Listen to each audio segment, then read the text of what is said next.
Hello बच्चों, स्वागत है आपका आपके अपने यूट्यूब चैनल सीयू पाठशाला में। तो आज हम बात करेंगे क्लास 10, 11, 12 के बच्चे भी देख सकते हैं। ये आज हम बात करेंगे केमिस्ट्री का बहुत ही ज्यादा इंपॉर्टेंट पार्ट जो है IUPAC। ज्यादातर बच्चों को IUPAC नाम लिखने में बहुत ज्यादा दिक्कत होती है और बहुत प्रॉब्लम का सामना करना पड़ता है, उनको बनाना नहीं आता। ठीक है, तो आज हम इसी को देखते हुए एकदम बेसिक से IUPAC की शुरुआत करते हैं और मैं कोशिश करूंगा कि एक वीडियो में ही आपको IUPAC नाम बनाना आ जाए।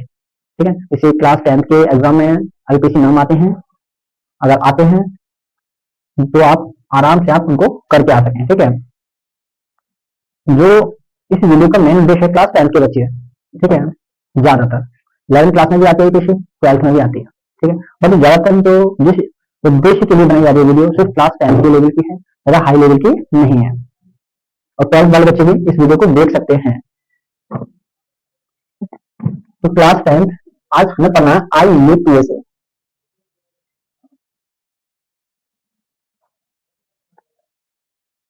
IUPAC का जो फुल फॉर्म होती है वो होती है बच्चों इंटरनेशनल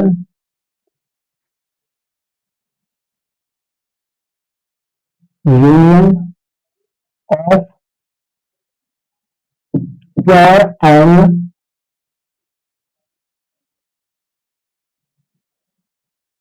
एप्लाइड केमिस्ट्री। ठीक है, शॉर्ट में इसको हम बोलते हैं IUPAC। अगर कोई भी व्यक्ति, कोई भी टीचर अगर आपसे IUPAC की फुल फॉर्म पूछता है तो आपका जवाब होना चाहिए international union of pure and applied chemistry. ठीक, तो ये हो गया IUPAC की फुल फॉर्म। अब बात करते हैं कि IUPAC जो भी टॉपिक होता है, जो भी कंसेप्ट होता है, उसको उसका निर्माता कोई ना कोई साइंटिस्ट, कोई ना कोई मैथमेटिशियन होता है। ठीक है, तो ऐसे ही जो हमारा टॉपिक है IUPAC, इसके जो निर्माता हैं, इनके जो जनक हैं, कहने का मतलब IUPAC की जिन्होंने नींव रखी, उनका नाम है Ernest Z. IUPAC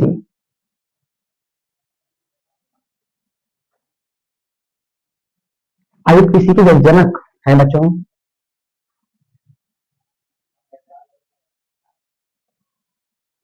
Ernest Z. और अर्नेस्ट जेड ने जो शुरुआत किया था IUPAC नामकरण देना, नॉमेनक्लेचर, वो 1919 में स्टार्ट किया था इन्होंने, 1990 में।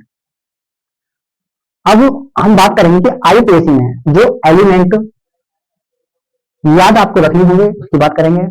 उम्मीद करता हूं आपने ये चैप्टर अच्छे से पढ़ा होगा, आप लोगों ने स्कूल में, कोचिंग में जहां भी पढ़ा होगा। बट और ये भी आपको याद होना चाहिए कि आवर्त सारणी में जो स्टार्टिंग के 1 से लेकर 30 तक एलिमेंट होते हैं, उनके परमाणु क्रमांक और परमाणु भार और सिंबल यानी प्रतीक आपको याद होना चाहिए।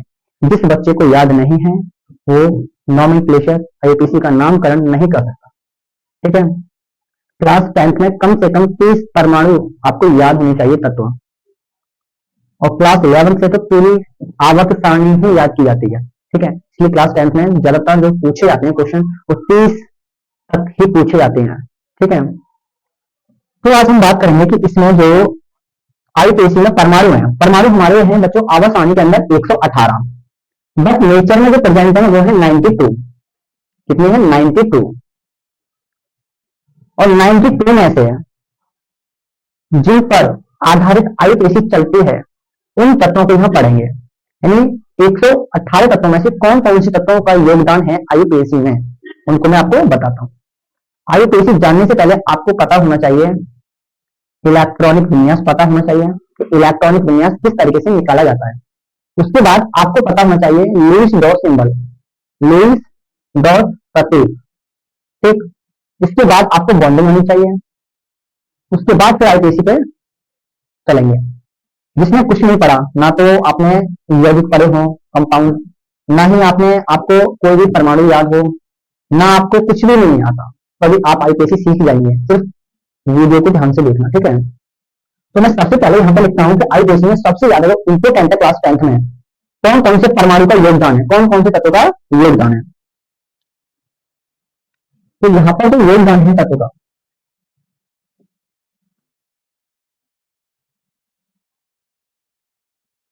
Element.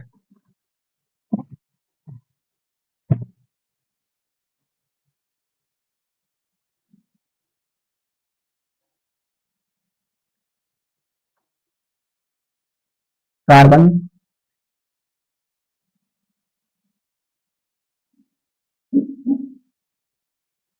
Hydrogen,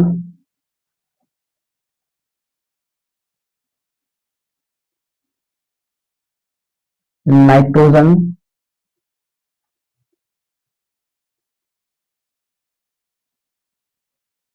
oxygen and halogen.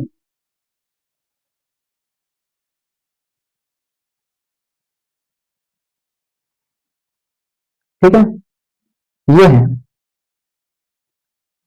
अब आप सोच रहे होंगे सभी कि क्लास 10th में जो आवर्त सारणी है, जो हमारी पीरियोडिक टेबल होती है, उसमें 118 तत्व है और सिर्फ 118 में से इन तत्वों का ही योगदान है। कि हाँ जी, बिल्कुल सही हुआ। सिर्फ 5 एलिमेंट आपको याद होने चाहिए, 5 एलिमेंट याद होने चाहिए। 5 एलिमेंट कौन कौन से हैं? कार्बन, हाइड्रोजन, नाइट्रोजन, ऑक्सीजन और हैलोजन। अभी बताऊंगा हैलोजन क्या, मुझे पता है आप हैलोजन माइंड चकरा गया होगा पूरा कि हैलोजन है क्या।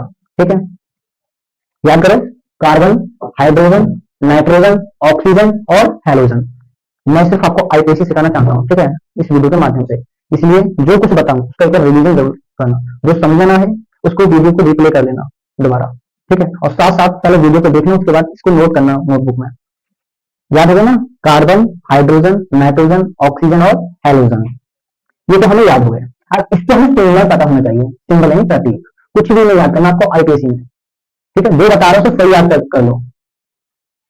कार्बन, कार्बन का सिंबल आप सभी जानते हैं क्या होता है, यह हम ले सकते हैं प्रतीक।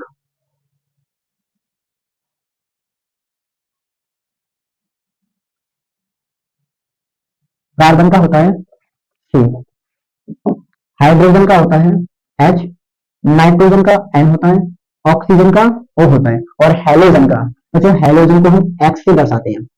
अब आप बोलोगे कि हमारी आवर्त सारणी में एक्स का कोई परमाणु है ही नहीं, लेकिन जिन्होंने आवर्त सारणी को पढ़ा है सिर्फ वही पूछ सकते हैं कि हमारी आवर्त सारणी में एक्स कोई परमाणु नहीं है।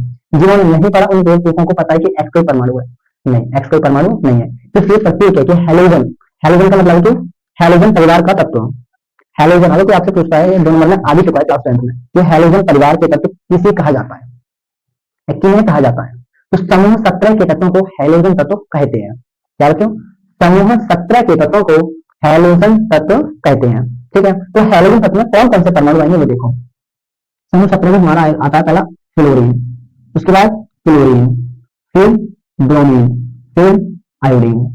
ये 4 एलिमेंट आते हैं हैलोजन तत्व में। ठीक है, ये सिर्फ सिंबल है, बट वो एक्स के अलग कितने परमाणु आएंगे? 4 परमाणु आएंगे। अगर आपसे पूछा गया हैलोजन परिवार के तत्व कौन कौन से होते हैं, तो आपका जवाब होना चाहिए फ्लोरीन, क्लोरीन, ब्रोमीन और आयोडीन। कितना क्लियर है? उम्मीद करता हूँ आपको तत्व भी याद हो गए और सिंबल भी। ठीक है, इसके बाद हमें बनाना आना चाहिए क्या? इलेक्ट्रॉनिक विन्यास आना चाहिए। इलेक्ट्रॉनिक विन्यास कब आएगा? जब आपको परमाणु क्रमांक पता होगा, और परमाणु क्रमांक आधे तो में से आधे को नहीं आता होगा।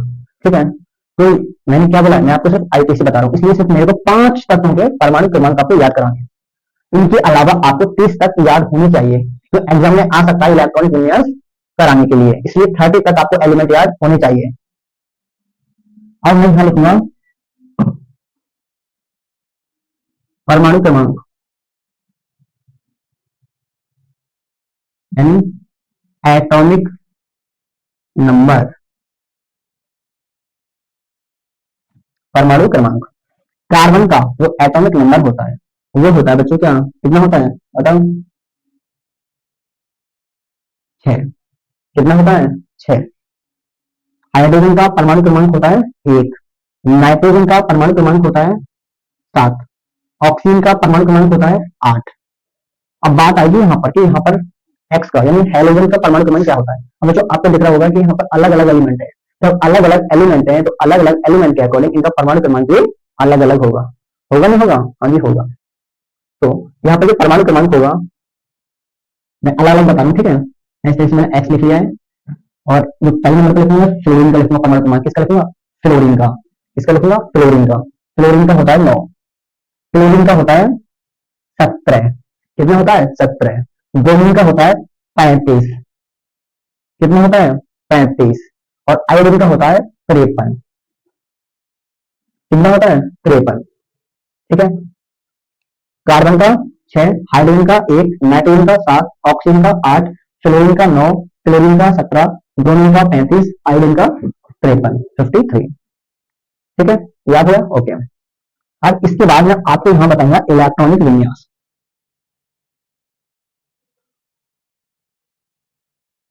इलेक्ट्रॉनिक विन्यास। इलेक्ट्रॉनिक विन्यास का यहां मतलब है क्या है बच्चों?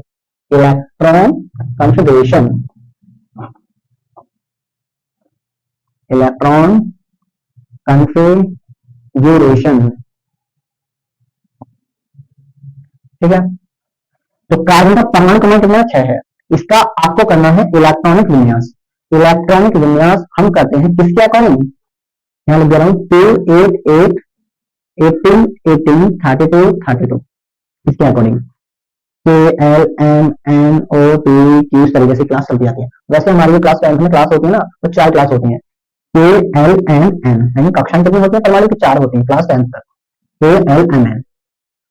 अगर हम रियली इनके इलेक्ट्रॉन देखें कि कितने कितने इलेक्ट्रॉन होते हैं, तो के में तो 2 इलेक्ट्रॉन आते हैं, एल में 1, इसमें 18 और इसमें 32। बट जो इलेक्ट्रॉनिक विन्यास करते हैं, इलेक्ट्रॉन कॉन्फ़िगरेशन करते हैं, वो इसी नाम से करते हैं 2, 8, 8, 18, 18, 32, 32।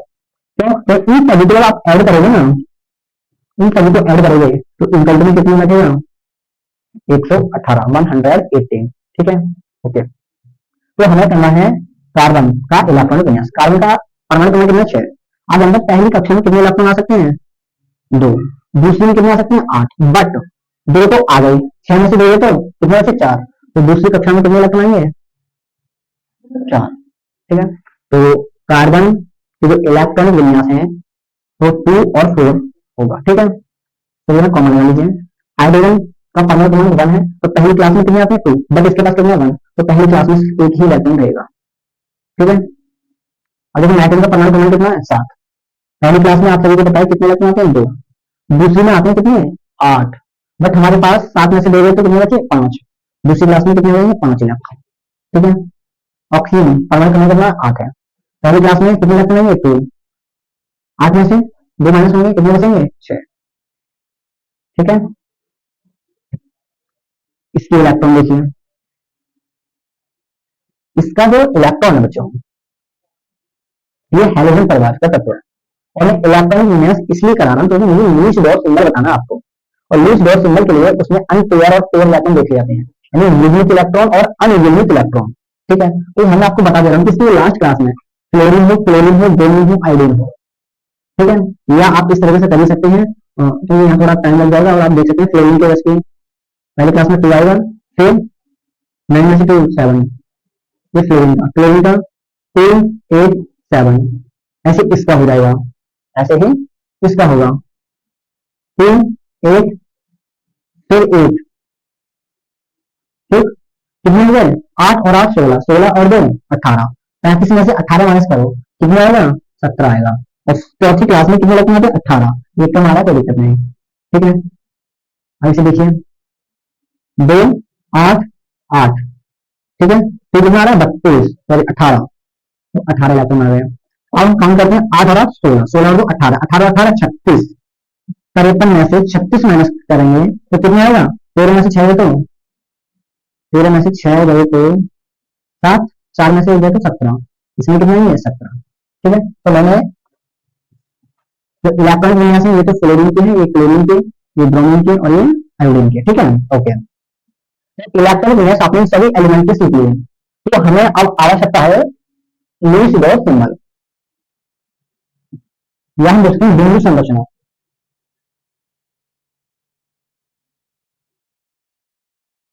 लुईस डॉट लुईस बिंदु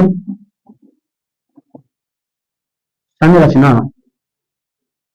लुईस डॉट सिंबल या लुईस डॉट स्ट्रक्चर। लुईस का मतलब है, ये वैज्ञानिक का नाम है, साइंटिस्ट का। ठीक है ना, कि जो लुईस बोर सिंबल होता है, टॉपिक है ना, वो लुईस नाम के वैज्ञानिक ने दिया था। ठीक है, आप देखो किस तरीके से करेंगे। हमारे पास सबसे पहले हमें जिस परमाणु के ऊपर डॉट डॉट के फॉर्म में दर्शाने होते हैं, इसका मतलब है लुईस बिंदु संरचना। क्या रहा? बिंदु। बिंदु का मतलब है कोई भी परमाणु है और उसको उसके ऊपर बिंदु दर्शानी है। बिंदु का मतलब एक बिंदु है तो एक इलेक्ट्रॉन, दो बिंदु है तो दो इलेक्ट्रॉन, तीन बिंदु है तो तीन इलेक्ट्रॉन, इस तरीके से। ठीक है, तो पहला हमारे पास है कार्बन। क्या है? कार्बन। कार्बन के पास है कितने इलेक्ट्रॉन? 6। हमने उसके इलेक्ट्रॉन विन्यास करें। बिंदु संरचना को दर्शाने के लिए आपको आवश्यकता होती है किसकी? इलेक्ट्रॉनिक विन्यास की, इलेक्ट्रॉन कॉन्फ़िगरेशन की। और उसमें किसकी आवश्यकता होती है कि वो कितनी इलेक्ट्रॉन दे सकता है, कितनी ले सकता है, कितनी डिनोट कर सकता है और कितने गेन कर सकता है। ठीक है, तो जो लास्ट सेल में इलेक्ट्रॉन होते हैं, लास्ट सेल में, लास्ट क्लास में जो इलेक्ट्रॉन होते हैं, अगर वो अष्टक कंप्लीट नहीं है, मान लीजिए लास्ट सेल में इसमें इलेक्ट्रॉन कितने? 4 इलेक्ट्रॉन है और अष्टक होता है ऑक्टेंट 8 इलेक्ट्रॉन का, तो 8 में से 4 माइनस करेंगे, 8 में से 4 माइनस करेंगे, 4 बचेंगे, तो ये 4 इलेक्ट्रॉन गेन कर सकता है। ठीक है, तो इसके पास 4 इलेक्ट्रॉन की क्षमता है, ये 4 इलेक्ट्रॉन दे भी सकता है, 4 इलेक्ट्रॉन ले भी सकता है, ये 1 इलेक्ट्रॉन दे भी सकता है। ये बात याद रखना, जो भी अधातु होते हैं नॉन मेटल, वो हमेशा इलेक्ट्रॉन को त्यागते हैं पर इलेक्ट्रॉन को लेते हैं। जो भी नॉन मेटल होते हैं, जो भी नॉन मेटल होते हैं अधातु, वो इलेक्ट्रॉन का क्या करते हैं? लेते हैं। ठीक है, गेन करते हैं। और जो धातु होते हैं मेटल, वो इलेक्ट्रॉन को डोनेट करते हैं। तो कार्बन हमारा क्या है? क्या है? ये एक्सेप्शन है। एक कार्बन एक अधातु है, नॉन मेटल। क्या है? Non metal. और जो नॉन मेटल होते हैं उनमें इलेक्ट्रिसिटी फ्लो नहीं होती, बट ऐसा नहीं है, कार्बन के अंदर इलेक्ट्रिसिटी फ्लो होती है। आपने देखा होगा कि रिमोट के अंदर सेल डाले जाते हैं, उनके सेलों को अगर फोड़ा जाए तो ब्लैक ब्लैक कार्बन निकलता है। कार्बन है तभी तो रिमोट चल रहा है वो। ठीक है, तो ये एक्सेप्शन है। ठीक है, ये हाइड्रोजन आपका एक गैस है, जो भी गैस होता है इलेक्ट्रॉन को डोनेट करते हैं, नहीं देते हैं। तो पहले इसका बता देता हूँ। लास्ट क्लास में कितने इलेक्ट्रॉन? 4, तो 4 इलेक्ट्रॉन दे सकता है, 4 इलेक्ट्रॉन ले सकता है। ठीक है, तो 4 इलेक्ट्रॉन दे सकता है, 4 इलेक्ट्रॉन ले सकता है।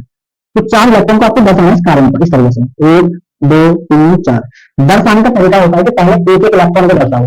ऐसा मत करना कि 4 इलेक्ट्रॉन आपने इस तरीके से नहीं कर दिए, ये गलत हो जाएगा। ठीक है, ये हमारा आगे का मन बोलता है कि एक एक इलेक्ट्रॉन दीजिए। आगे के क्लास याद रखना पड़ेगी आप। तो कार्बन का जो लुईस डॉट सिंबल होता है, जो स्ट्रक्चर होता है, वो इस तरीके से होता है। हाइड्रोजन एक इलेक्ट्रॉन, अब इसको अपना ऑक्टेन पूरा करने के लिए 7 इलेक्ट्रॉन की आवश्यकता है। कितनी की आवश्यकता है? 7 की। तो कोई भी परमाणु उसको 7 इलेक्ट्रॉन दे सकता है? कभी नहीं देगा। कोई भी परमाणु, कोई भी एलिमेंट ज्यादा से ज्यादा 4 इलेक्ट्रॉन दे सकता है और 4 इलेक्ट्रॉन ले सकता है। और किसी में ताकत नहीं है जो 4 इलेक्ट्रॉन दे और 5 इलेक्ट्रॉन ले और 5 इलेक्ट्रॉन दे। तो तुम्हारे 7 इलेक्ट्रॉन की बात हो रही है, तो वो एक इलेक्ट्रॉन ना हमेशा दान करेगा कि दे दो, सामने वाले का भला हो जाए। ठीक है, तो इसको इस तरीके से हाइड्रोजन के ऊपर एक डॉट दर्शा दीजिए। अब देखो नाइट्रोजन की बात करेंगे, 5 इलेक्ट्रॉन है। कितने? 5 इलेक्ट्रॉन। जो लास्ट क्लास में होते हैं उनको बिंदु संरचना के फॉर्म में दर्शाते हैं। कितने इलेक्ट्रॉन है? 5। तो नाइट्रोजन इस तरह से लिखेंगे, पहले एक एक इलेक्ट्रॉन देंगे, 1 2 3 4 5। पहले एक ही इलेक्ट्रॉन देना आपको, फिर उसके बाद पेयर बनानी है। वही बताऊंगा, पेयर एंड पेयर। ऑक्सीजन 1 2 3 4 5 6 हो गए। लास्ट एलिमेंट कितने इलेक्ट्रॉन थे? 6, इसकी वजह से। अब हेलोजन, हेलोजन में आप देखोगे कि इलेक्ट्रॉन विन्यास में इसमें 7 है। इसको अपना ऑक्टेन कंप्लीट करने के लिए कितने इलेक्ट्रॉन जा सकता है? 1 के। इसमें 1 के, इसमें भी 1 के। कहने का मतलब जब भी हेलोजन परिवार के तत्व की बात करेंगे तो उसका स्ट्रक्चर की बात होगी, तो हमेशा मान लेना कि लास्ट सेल में कितने इलेक्ट्रॉन होते हैं? 7। और 7 इलेक्ट्रॉन को उनके ऊपर दर्शाना होता है बिंदु के रूप में। किस तरीके से? 1 2 3 4 5 6 7, इस तरीके से।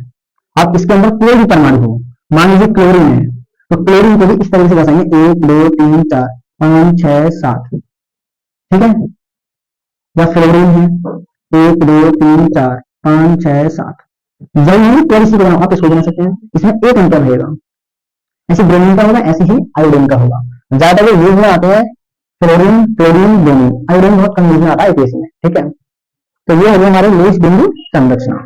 उम्मीद करता हूँ सभी आपको समझ में आ रहा होगा अच्छे से, क्योंकि एकदम मैं बेसिक से बता रहा हूँ, जिसमें कुछ भी नहीं पढ़ा एपीएससी में और वो पहली बार पढ़ रहा है उसको भी समझ में आ जाएगा। ठीक है, आगे पीछे सीख रहे हैं। जितना मैं आपको कंटेंट दे रहा हूँ उतना ही आप अच्छे से पढ़ते हैं, समझते हैं, नोट करते हैं, प्रैक्टिस करते हैं, तो एक भी क्वेश्चन नहीं छूटेगा। अब इसके बाद हम बात करते हैं पेयर और अनपेयर। जो आपको एक एक बिंदु दिख रहा है, जो आपको एक एक बिंदु दिख रहा है, पॉइंट डॉट, उसको बोलते हैं अयुग्मित इलेक्ट्रॉन में। अगर इस तरीके से है तो इसको बोलेंगे अयुग्मित, अयुग्मित इलेक्ट्रॉन, इंग्लिश में तो अनपेयर, इसका कोई भी जोड़ा नहीं है। और आपको इस तरीके से देख रहे हो डबल, इसको बोलते हैं युग्मित इलेक्ट्रॉन यानी पेयर। तो इसमें इस कार्बन के अंदर कितने अनपेयर इलेक्ट्रॉन है, ठीक है। अब देखो मैं सभी के लिखूंगा यहां पर, ठीक है ना। कार्बन के अंदर बताना अयुग्मित, अयुग्मित इलेक्ट्रॉन कितने कार्बन के? 4।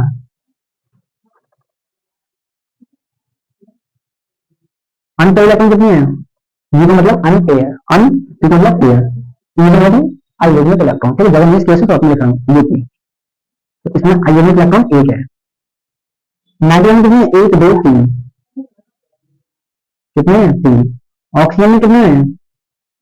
2। हाइड्रोजन में कितने हैं? 1, ठीक है। कार्बन में 4 अनपेयर इलेक्ट्रॉन है, हाइड्रोजन में 1 अनपेयर इलेक्ट्रॉन है, नाइट्रोजन में 3 अनपेयर इलेक्ट्रॉन है, ऑक्सीजन में 2 है और हेलोजन में 1 है, ठीक है। ये अच्छे समझ में आया होगा, ठीक है। अब एक मिनट यहां पर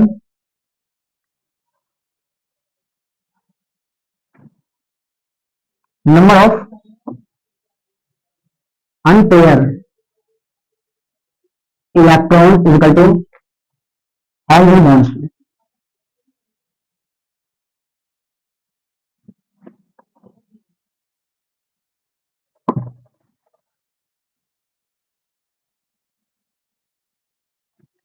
नंबर ऑफ अनपेयर इलेक्ट्रॉन यानी अनपेयर इलेक्ट्रॉन की जो संख्या होती है वो बराबर होती है हाउ मेनी बॉन्ड्स, कि बॉन्ड कितने बनेंगे। अगर एक अनपेयर इलेक्ट्रॉन है तो सिंगल बॉन्ड बनेगा, 2 अनपेयर इलेक्ट्रॉन है तो 2 सिंगल बॉन्ड बनेंगे, 3 अनपेयर इलेक्ट्रॉन है तो 3 सिंगल बॉन्ड बनेंगे, 4 अनपेयर इलेक्ट्रॉन है तो 4 सिंगल बॉन्ड बनेंगे, ठीक है। जैसे मैं यहां पर लिख देता हूं, बॉन्ड को बोलते हैं बंध हिंदी में और इंग्लिश में बॉन्ड। तो कार्बन अनपेयर इलेक्ट्रॉन की संख्या कितनी है? 4 है, तो इसके 4 सिंगल बॉन्ड बनेंगे इस तरीके से। हाइड्रोजन अनपेयर इलेक्ट्रॉन कितने? 1, इसमें सिर्फ एक ही बॉन्ड बनेगा। नाइट्रोजन के पास कितने हैं? 3 अनपेयर इलेक्ट्रॉन, तो इसमें 3 अनपेयर इलेक्ट्रॉन बनेंगे, 3 अनपेयर इलेक्ट्रॉन है यानी 3 सिंगल बॉन्ड है और एक पेयर है, पेयर के लिए डबल बॉन्ड यूज होता है इस तरीके से। ऑक्सीजन, ऑक्सीजन में 2 अनपेयर है, 2 अनपेयर है और 2 पेयर है, तो पेयर के लिए डबल बॉन्ड इस तरीके से, ठीक है। इसमें हेलोजन में एक तो अनपेयर है और बाकी सभी पेयर है इस तरीके से, ठीक है। कोई डाउट हो तो पूछ सकते हैं, कोई भी, ठीक है। तो ये आपका बेसिक है। अब इसके बाद मैं आपको लेके चलता हूं जो हमारा आईपीसी नाम किस तरीके से लिखेंगे, इसके बाद कुछ और बेसिक है उसको और देखते हैं। इसको नोट कर लीजिए।